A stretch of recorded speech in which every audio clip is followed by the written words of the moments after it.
Komiteti për Politikë dhe Financa mbajti mbledhjen e radhës në të cilën u diskutuan disa pika të rendit të ditës. Para anëtarëve të këtij komiteti, drejtori i zhvillimit ekonomik Shemsedin Sojeva propozoi që subjektit afarist Aldi Kopan, i cili merret me prodhimin e paneleve për fasada strukturale dhe që ka të punësuar vetëm një punëtor, t'i jepet në shfrytëzim afatgjat një parcel në babosh të ri.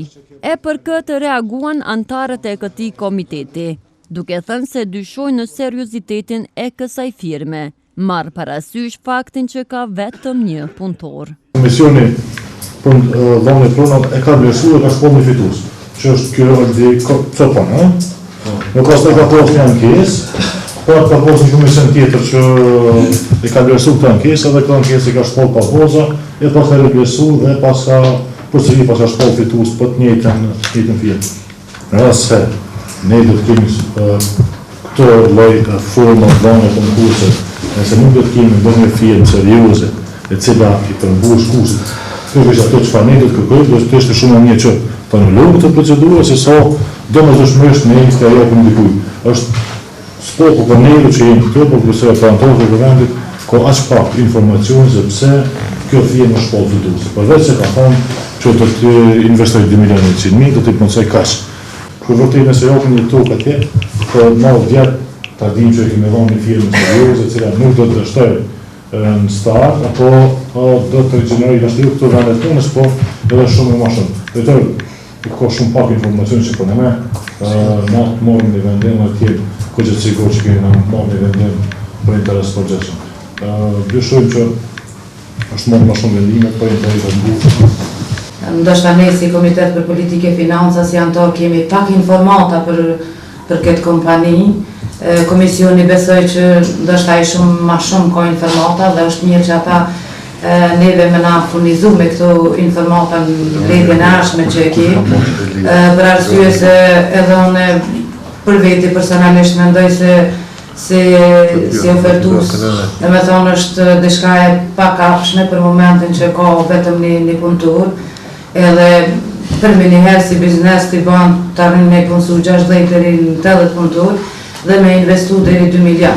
Ndër pikat që u diskutuan në këtë mbledhje ishte edhe propozimi i drejtorit të urbanizmit Fai Grainca për ndryshimin e taksave të parapara me rregulloren për të hyrat vetanake. Grainca propozoi që kiosqeve t'u vihet taks vjetore prej 5 euro për metër katror, ndërsa PTK-ja dhe Keci të lirohen nga taksat.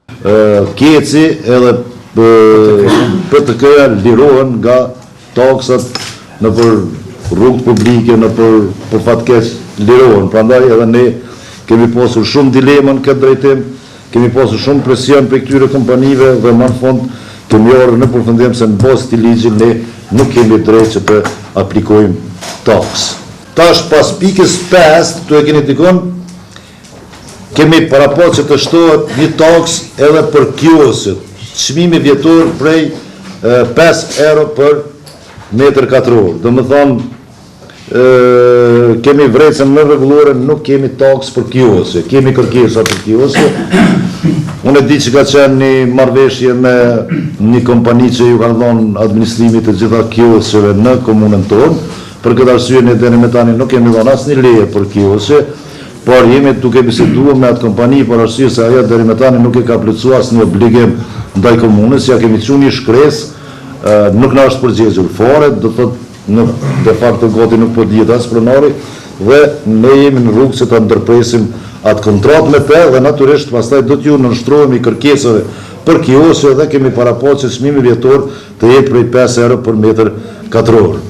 Ndërsa Imri Hashani nga LDK-ja tha se taksa vjetore prej 5 euro për metër katror është shumë e ulët, andaj propozoi që çmimi të ngritet në 10 euro. Në fakt, një kios më pos 6 metra katror, por shumë 6.5-30 euro për një vit, ndërkohë është një tokë shumë e vogël, ne kisha propozuar që çmimi të jetë për 10 euro për metër katror.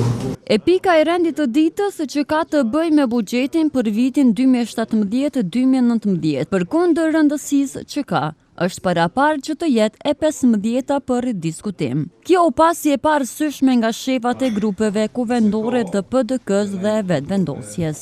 Më rëndësi veçantë është këtë dokument, sa që nuk do diskutojmë kërkohë, sepse mënyrë që po, mënyrë se si po e procedojmë këtë pikë, vërtet pe humbën seriozitetin. Gaza e dëshiron fjalën. Unë jam e mora fjalën hiç pa ma vonë.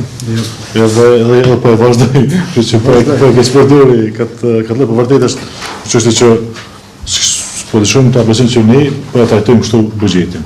Është mirë, më jo serioze, mundshme që ta lëmë buxhetin në pikën e fundit, kur do të shterën gjitha debatet, kur një shumicë anëtarë të kuvendit do ta humbin ndoshta edhe vullnetin për qëndruar në seancë, le më për diskutuar. Për çka do ta humbin për dokumente më serioze. Për dokumente më strategjike se çka do të bëhet për një vit tash. Kaq. Faleminderit. Cila është anësia e buxhetit?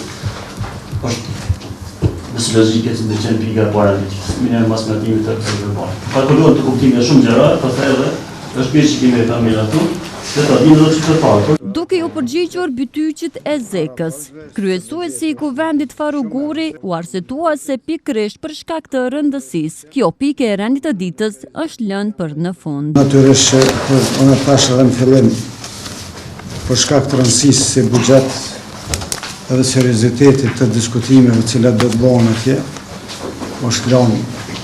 Që është e kundërta. Gjojnë arsye tjetër këtu. Ja, absolutisht kjo është. Tash del buxheti të diskutohet para pikave tjera kur janë pikat themi kështu më pak të rëndësishme se buxheti. Seanca e kuvendit komunal të Ferizajt do të mbahet më 29 shtator, në të cilën parashihet të diskutohen 17 pika të rendit të ditës.